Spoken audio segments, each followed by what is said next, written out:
গরুর ফ্যাপসা। কলিজা আমি আলাদা ভুনা করি, ফ্যাপসাটা আলাদা করি। এখানে প্রায় 1.5 কেজির মতো ফ্যাপসা রয়েছে। এটাকে আমি কিছুক্ষণ সেদ্ধ করতে দিব। ফ্যাপসাগুলো আমি সেদ্ধ হতে এখন দিয়ে দিব। কিছুক্ষণ সেদ্ধ হোক। কিছু হলুদ আমি দিয়ে দিব। সেদ্ধ করার কারণ হচ্ছে যেন ওইটা রাবারের মতো না, 5 মিনিট সেদ্ধ হলেই ঠিক হয়ে যাবে। সেগুলো প্রায় সেদ্ধ হয়ে গেছে। এখন আমি এটা চুলা থেকে নামিয়ে ফেলবো।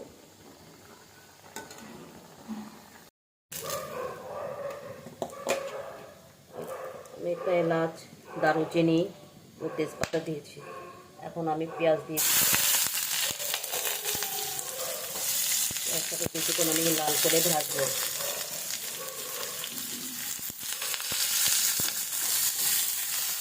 পেঁয়াজটা আপনাদের পরিমাণ মতো আপনারা দিতে পারেন। কেউ হালকা পেঁয়াজ খায়, কেউ তরকারি একটু গ্রেভি করে খায়। এখানে কোনো মেজারমেন্ট দিয়ে মাপা নেই তরকারি পেঁয়াজ।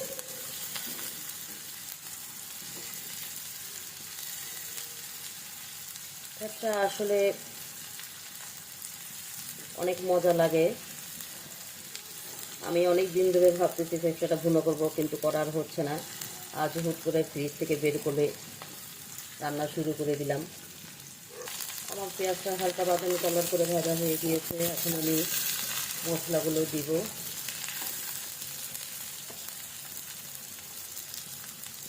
লবণ আমি সামান্য দেবো, যেহেতু আমি তখন লবণ দিয়েছিলাম। আদা রসুন বাটা 1 চা চামচ।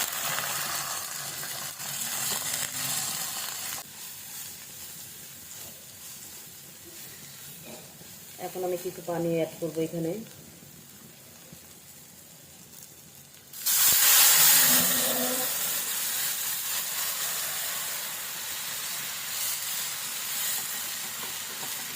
কিছুক্ষণ আমি ভেজে রাখবো, ঢাকনা দিয়ে ভেজে মশলাটাকে কষাবো।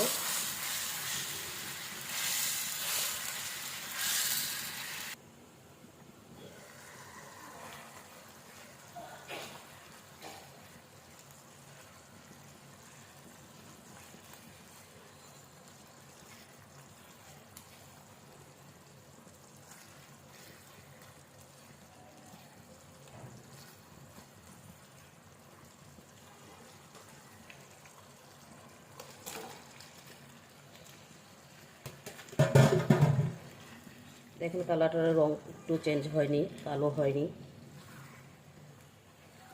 হলুদ দিয়ে সেদ্ধ করলে রংটা ঠিক থাকে।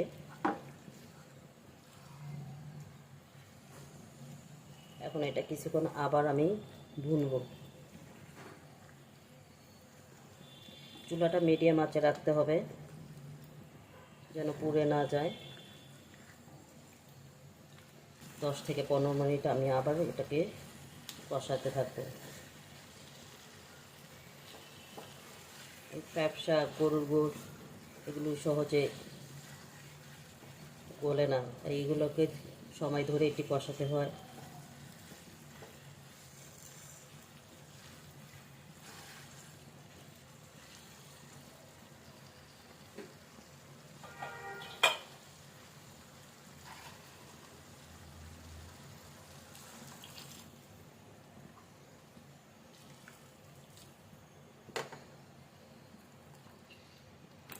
আমি চুলাটা মিডিয়াম আঁচে রেখেছি।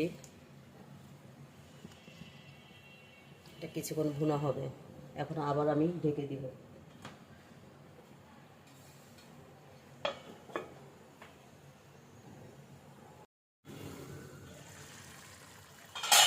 পানি অনেকটা টেনে নিয়েছে। এ পর্যায়ে আমি কিছু আলু দিয়ে দিব।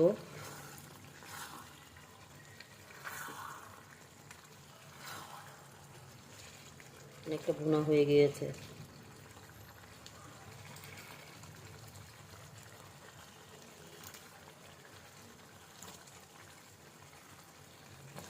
কাঁচামরিচ, জিরা ও গরম মশলার গুঁড়া চেষ্টা করবেন শেষে দেওয়ার জন্য। শেষে দিলে এটা স্বাদটা খুব ভালো আসে। যে কোনো গরুর গোস, মুরগির মাংস যে কোনো কিছুতে একটু শেষে দিলে ফ্লেভারটা ভালো আসে।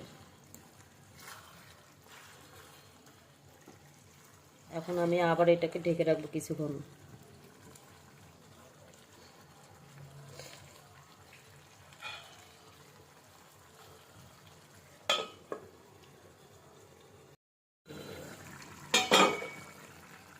অনেকটা ভুনা হয়ে আসছে। এখন আমি কাঁচামরিচ দিয়ে দিব।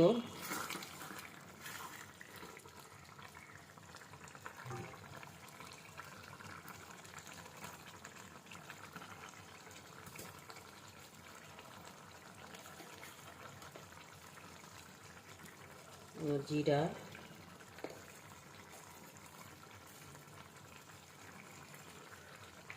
গরম মশলা, এখানে বিভিন্ন পদের মশলা, প্রায় 20 ধরনের মশলা দিয়ে এটা গুঁড়ো করে রেখেছি।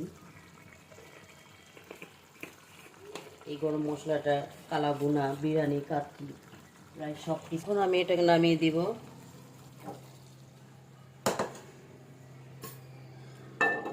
আমি এখন রসুন ও পেঁয়াজ ব্রেস্তা করব ফ্যাপসার উপরে দেওয়ার জন্য।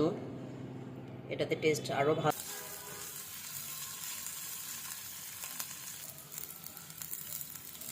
প্রায় বাদামি রং হয়ে গিয়েছে।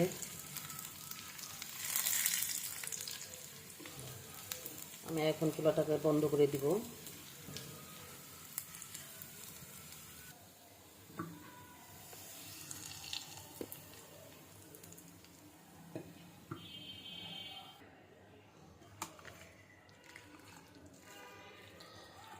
পেস্তাটাকে একটু মিশিয়ে নিলাম।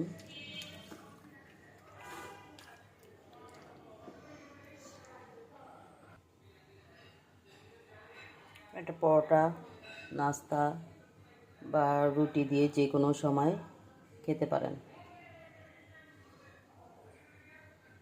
কেমন হলো আমার রেসিপিটি অবশ্যই কমেন্ট বক্সে জানাবেন।